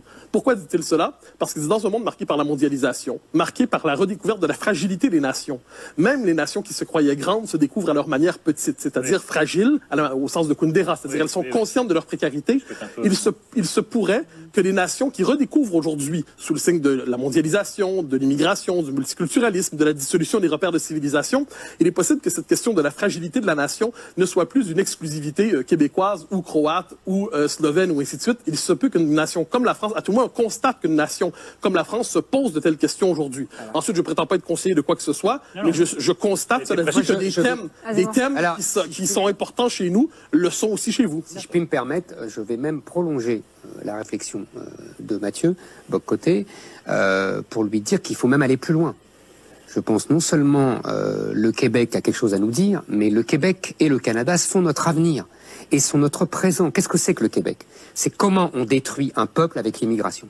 Qu'est-ce que c'est que le Canada? C'est comment on détruit une nation avec le multiculturalisme. Qu'est-ce que c'est que la France? C'est comment on détruit un peuple avec l'immigration et comment on détruit une nation avec le multiculturalisme. C'est exactement la même histoire qui est en train de nous arriver. Donc au contraire, je dirais l'inverse. C'est l'aveuglement de croire que le Québec et le Canada sont étrangers qui te fait comprendre, qui ne fait rien comprendre à la situation française. La vérité, c'est qu'aujourd'hui, nous sommes le Québec et le Canada. Et là, je suis pas du tout d'accord avec cette... Mais je sais que vous n'êtes pas du tout d'accord avec ça, mais c'est exactement ce que je pense. Et vous allez répondre doublement, monsieur Stéphanie. Parce que je suis content que vous soyez là, parce qu'à chaque fois d'abord que je vous vois, je suis très content. Je suis très content que tu aies passé cette partie-là, parce que ça montre ce que Zemmour dit, puis on l'avait déjà dit à Radio Infocité, c'est que c'était bizarre d'entendre dans la dernière campagne électorale en France le mot multiculturalisme, puis que en France ça devient un problème, que c'est une mentalité là, que le fait que les étrangers viennent vivre dans un pays puis qu'on doit s'adapter aux étrangers, cette mentalité multiculturalisme là, on pensait que c'était exclusivement le Québec qui vivait ça vis-à-vis le Canada, puis là il nous l'explique comme il faut. Puis Zemmour fait un parallèle avec ce qui se passe en France puis ce qui s'est passé depuis longtemps au Québec puis au Canada. Ça, j'aime ça de voir qu'il y a des intellectuels en France qui comprennent très bien ce pan-là de notre histoire, puis qui commencent à essayer là à travers notre histoire de comprendre les mécanismes là du gouvernement canadien, comment le gouvernement canadien s'est pris pour nous minoriser sur notre propre territoire, ce que on essaie de faire chez certaines populations en Europe. J'ai adoré entendre ça là cet après-midi dans cette entrevue-là. Ça me donne espoir là qu'il y a une lumière au bout du tunnel. Tout ce que Charles de Gaulle a voulu faire ici, les Français ont voulu nous aider. Là, avec Sarkozy puis Desmarais qui nous ont faussé là, nos soutiens en France, ben là, avec des intellectuels comme ça là, qui comprennent bien la situation au Québec, ça nous donne... puis que Mathieu Bock-Côté est en train de créer des filières avec ces gars-là, puis ces intellectuels-là en France, wow, ça va nous donner... puis Mathieu Bock-Côté semble vouloir aussi pas juste faire la vedette en France, il semble vraiment vouloir régler cette situation-là par l'intellect, par des débats d'idées. Il essaie aussi il fait reculer la gauche beaucoup en ce moment, la gauche radicale, et il les expose très bien, puis il est appuyé par les intellectuels français, rien de moins. Donc, non, je suis bien content. Puis là, il nous reste à peu près 5 minutes à l'émission, François. Il faut donner notre prix Steinbeu, qu'on n'a pas donné. Oui, notre prix Steinbeu cette semaine, mais je te disais tantôt, il va falloir trouver peut-être un autre nom. S'il y en a qui ont des idées, c'est pas parce que j'aime pas ton nom, mais c'est parce que faut que ça soit un petit peu plus, disons, mordant. Oui, là, je suis d'accord. Mordant, un peu plus méchant. Oui. Il faut que ça veuille dire quelque chose pour les gens, on le sait tout de suite. Le prix, on peut dire le prix citron, le prix orange, le prix citron. Mais moi, je veux que ça soit plus corsé que ça encore. S'il y en a qui ont des idées. Ben, avant, j'aimerais donner quelques commentaires que j'ai reçus tantôt qui parlaient justement de toi, Carl, si je peux le retrouver. Il y a quelqu'un qui nous dit qu'il nous manque un hymne national. Ça aussi, c'est urgent. On doit avoir un hymne national. Le monde va rire de moi. Là. Il y en a certains qui vont... Non, il nous faut notre hymne national. Il faut que, quand on a des événements, qu'on se recueille au moins une minute puis penser à nous autres. Pourquoi qu'on fait ça avec le Canada puis toutes les autres nations puis qu'au Québec, on n'avait pas besoin d'un hymne national? C'est parce qu'on se l'est jamais fait expliquer. On y a jamais goûté à ça. Puis, j'ai regardé se lever là, au Centre Bell, là, puis nous chanter là, au Canada. Pourquoi qu'on veut pas enclencher ce genre? C'est pour ça que c'est d'où l'importance de la Fondation Équipe Québec. Hein? Oui. C'est parce que si on avait un hymne national avec nos sportifs, ça pourrait venir des sportifs. Écoute, puis l'autre affaire, il faudrait commencer à donner l'exemple. Je ne sais pas, je me demande quand on fait des événements, ne serait-ce que quand j'ai été au déjeuner de Mme Blain puis tout ça, qu'on ne demande pas quand on prend la parole de demander une minute puis d'en chanter une. Le genre du pays. Même si on ne l'a pas officialisé encore, on pourrait choisir la chanson que vous voulez. Ouais, mais il faudrait prendre l'habitude de faire... Pendant que les Français disent aux armes citoyens, nous autres, ça va être... on va se laisser genre du pays. D'amour. Ben oui. On va se parler d'amour pendant que les Français, eux autres, ils prennent les armes. Puis, à un moment donné, il faut que ça soit un peu guerrier, l'hymne national. Il faut que quand on s'en va puis on met des marches, il faut que ça... Tu sais, du pays... parler d'amour, là, moi, ça marche pas avec moi. J'aime beaucoup la chanson, le texte. Puis c'est beau, là. C'est extraordinaire. Ça a été même chanté par le chœur de l'Armée rouge. On pourrait avoir Aïe aïe, tu me fais mal de Jerry Boulet. Là, c'est un petit peu plus... S'il te plaît, Carl, commence pas, là, commence pas. Non, mais mon prix... pour l'incendie du Parlement, il y a Hot Cactus qui nous dit que ça devait être financé par un genre de Georges Soros de l'époque. Hein? L'incendie du Parlement en 1849. Oui. Ça devait être financé par un genre de Georges Soros. Georges Soros, ça, là, j'ai écouté encore une fois, là, aujourd'hui, j'avais congé, puis j'ai écouté une vidéo sur Georges Soros. Puis j'ai fait des petites recherches là, rapides. Là. J'ai pas étudié ça pendant des heures, mais j'ai été sur Internet voir Open Society, puis voir un peu c'est quoi leur filière au Canada. Puis oui, il est impliqué beaucoup ici aussi. Là. Il finance des groupes là, d'extrême gauche. Puis le Canada est pas épargné là-dedans. Là. Donc...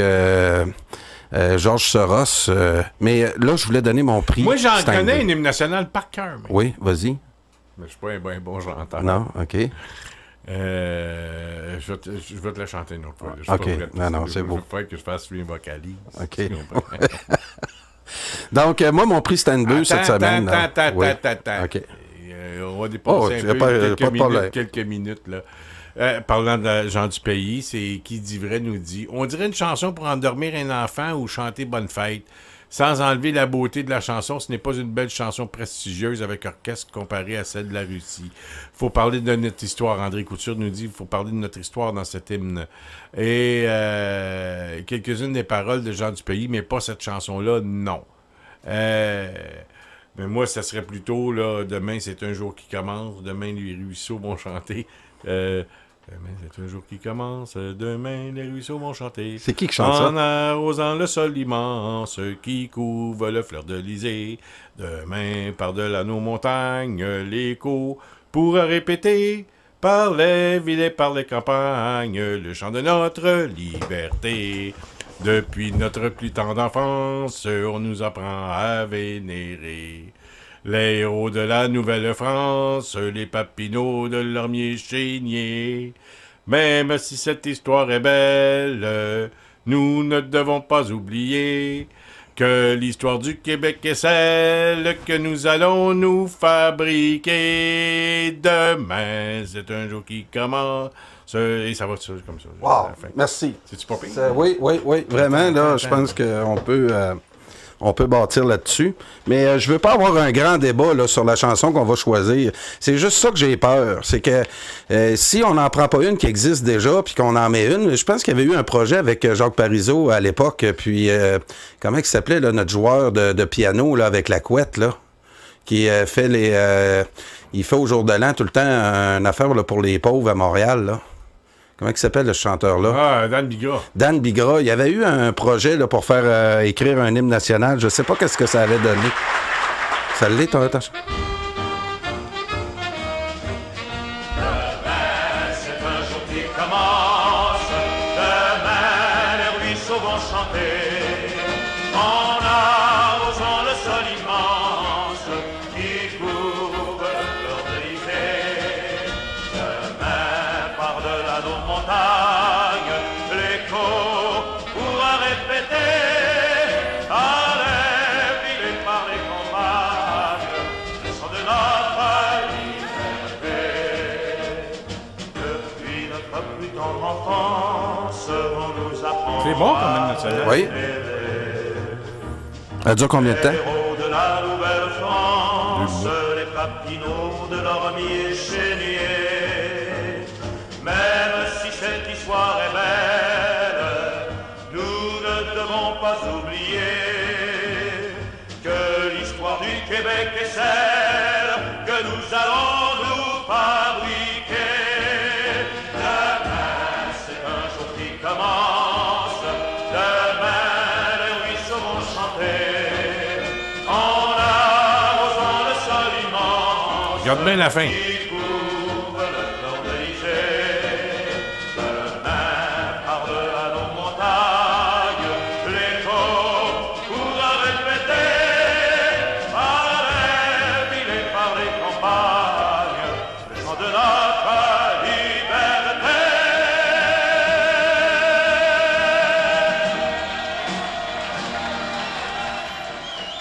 Imagine-toi, là, 20 000 personnes au centre Vidéotron à Québec là, qui entament cette pièce musicale de Marc Gélina. Marc Gélina, c'est Marc Gélina, celui qui a fait la chanson Amène-nous à la ronde. Il est connu, Marc, là, c'est lui qui était l'initiateur de la boîte à chansons de Cochon-Borgne. Écoute, je comprends. Là, on va y revenir. Oui, puis je vois les commentaires des gens, ils disent ça prend une chanson de marche comme dans l'armée. C'en est une. C'est pas si pire. Ce qu'on appelle, c'est un... Oui, c'est le petit drum en arrière. C'est un tempo de marche. C'est ça. C'est un tempo de marche, et puis j'ai les arrangements musicaux de tout ça là, pour un orchestre symphonique. Ah oui? Oui, j'ai tout ça, moi. Écoute, il faut en avoir un. Puis moi, l'autre affaire que j'aime bien aussi... À un moment donné, mon père s'est tenu au Cochon-Borgne avec ma mère. Oui. Puis il allait là, Marc Gélina était là, texte le corps, puis ça. Puis il chantait ça à tous les soirs. En commençant le spectacle? Oui. Ah oui? Et là, à un moment donné, moi, j'avais le disque chez nous, puis j'écoutais ça. Puis, à un moment donné, mon père, il appelle Marc Gélina. Il dit, Marc, j'aimerais ça te demander quelque chose. Il dit, on aimerait ça que ta chanson devienne un hymne national. Puis lui, il dit, ben écoute, j'ai pas d'objection, mais je vais avoir des restrictions. Il dit, quoi? Puis là, ils se sont rencontrés à quelques reprises. Il dit, je vais te donner les droits d'auteur à toi. Marc Gélina a donné les droits d'auteur à mon père et au MSQ, le mouvement que j'ai fondé, pour une période de temps. Pas pour tout le temps, là, pour une période de temps, parce qu'on s'est dit, on va faire une chorale, une orchestre, puis on va présenter ça devant le public. Puis j'ai tout ça, les articles ici quelque part. Je te montrerai ça un moment. Ah oui, puis il y a du monde qui voudrait avoir un hymne national au début de chacune de tes émissions. Ah ouais. Où t'as vu ça, toi? Oui, il dit ça serait de fun. J'appuie là-dessus. En ouverture des émissions, ça serait pas pire. Ah, ça serait pas pire, oui. En tout cas, ça fait que là, on réunit 1000 personnes. 1000 dans le sol de l'église Saint-Édouard, au coin de Saint-Denis-Beaubien. Tex Lecor est venu, Marcel Tessier animait, Marc Gélina était là, Michel Chartrand était là, si je me trompe bien. Mais une chose que j'aimerais, Oui, puis là, pour te dire que, là, qui était dans la salle? Non. La Gazette. Oh, OK. Oui, parce que ils n'en veulent pas de ça. La Gazette était là. Donc Don McPherson était venu expressément pour voir qu'est-ce que c'était quoi que ça voulait dire, c'est un hymne national. Il l'aimait pas, celle-là. Ben non. Parce que c'est comme une équipe nationale. C'est un gros article dans la Gazette le lendemain. Pendant 1 minute de temps avant un grand événement, ça te fait penser à ta nation. Puis ça, c'est important. Bonne idée. On va changer le thème de l'émission. Puis mettre l'hymne national. De Marc Gélina, ça va être ça qui va commencer. Ben oui, moi je serais très... Puis moi j'aimerais ça que l'hymne national, François... Puis il faudrait faire l'histoire des hymnes nationales à travers le monde. Moi, je pense que ça commence aussi par un mouvement populaire. Si nous autres, on dit, puis on choisit que c'est notre hymne national, puis on se met à la chanter, puis on monte une fierté avant chaque événement qu'on fait, puis nous-mêmes, les événements qu'on crée, on le fait, puis on donne l'exemple. Moi, je pense que ça peut faire boule de neige puis que ça grossisse. Que cet hymne national-là ne soit pas une commande du gouvernement, mais que ça vienne du peuple, ça serait le fun qu'on prenne l'habitude au Québec, quand on fait des événements, qu'on s'entende sur une chanson, puis qu'on la publicise partout. OK, on termine là-dessus. Le prix Steinberg cette semaine va à... Mélanie Joly, pour avoir nié toute son histoire encore une fois. Oui, belle Mélanie comme la belle Nathalie. Puis on remercie Mario Beaulieu de l'avoir exposé. Oui. Puis même si j'ai pas toujours eu des beaux mots à M. Beaulieu, là-dessus, il est très fort. Quand il est question d'histoire puis de défendre la langue française, chapeau à Mario Beaulieu. Fais-toi-en pas. Mario, il est pas rancunier. Je le connais. Puis, tu sais, des fois, tu peux pas t'entendre toujours. Ben non, c'est sûr. Tu t'es déjà chicané avec tes frères et tes sœurs. Bien sûr. Bon, c'est normal. Moi, la même chose. Fait que si on chicane avec nos propres frères et sœurs, ben, on peut chicaner avec les autres. Pas grave. Après ça, on devient chum. Puis notre émission là, vient d'exposer Mélanie Joly comme il faut. On a expliqué avec Benjamin Tremblay la grandeur de John A. Macdonald, puis comment son Canada est né. Puis continue comme ça, Mélanie, à nier ton existence, puis ça va nous aider à t'exposer encore mieux. Et nous, Carl, on se donne rendez-vous lundi soir prochain. Et pendant ce temps-là, tu vas être là dimanche matin, en compagnie avec Jean-Marc Drolet, à l'émission Simplement Dimanche. Voilà. N'oubliez pas demain soir l'émission vos demandes spéciales. Allez-y toujours avec des demandes en français, s'il vous plaît. Pour donner de la visibilité à la chanson québécoise et française. Et tout ça sera suivi de tout le monde me parle en compagnie de Marie-Hélène Boucher, Sylvain Gué et Martin-Joseph Lamontagne. Il m'a mélangé avec son Joseph Lamont. Je l'appelais Martin, là, il me mélange. Martin-Joseph Lamontagne et peut-être d'autres invités qui vont voir. D'ici là, merci d'avoir été là. Mesdames et messieurs, on vous laisse sur Marc Gélina et la chanson. Oui. Oubliez pas des pouces dans les airs, ça coûte pas rien, puis ça nous fait monter dans YouTube. N'hésitez pas à mettre des pouces sur quand vous visionnez nos vidéos. Oui, merci beaucoup d'avoir été là, mesdames et messieurs. Merci à Jean-Marc Drolet, à la régie. Merci au gars de sport, ce soir. Oui. Daniel Saint-Hilaire, toi, Carl. Bob Sirois. Et Bob Sirois. Et il y a aussi Simon Lavie qui était là, je l'ai entendu, me semble. Et je ne sais pas c'est quoi qui arrive dans le combat de boxe d'Ulysse ce soir, je n'ai pas eu de résultats encore, mais on va en avoir bientôt, espérons qu'il gagne. Et puis, c'est ça, on va se parler lundi soir, et si entre-temps il y a quelque chose d'important, grave qui se passe, on va être là. Salut tout le monde. Merci, Carl. Salut tout le monde.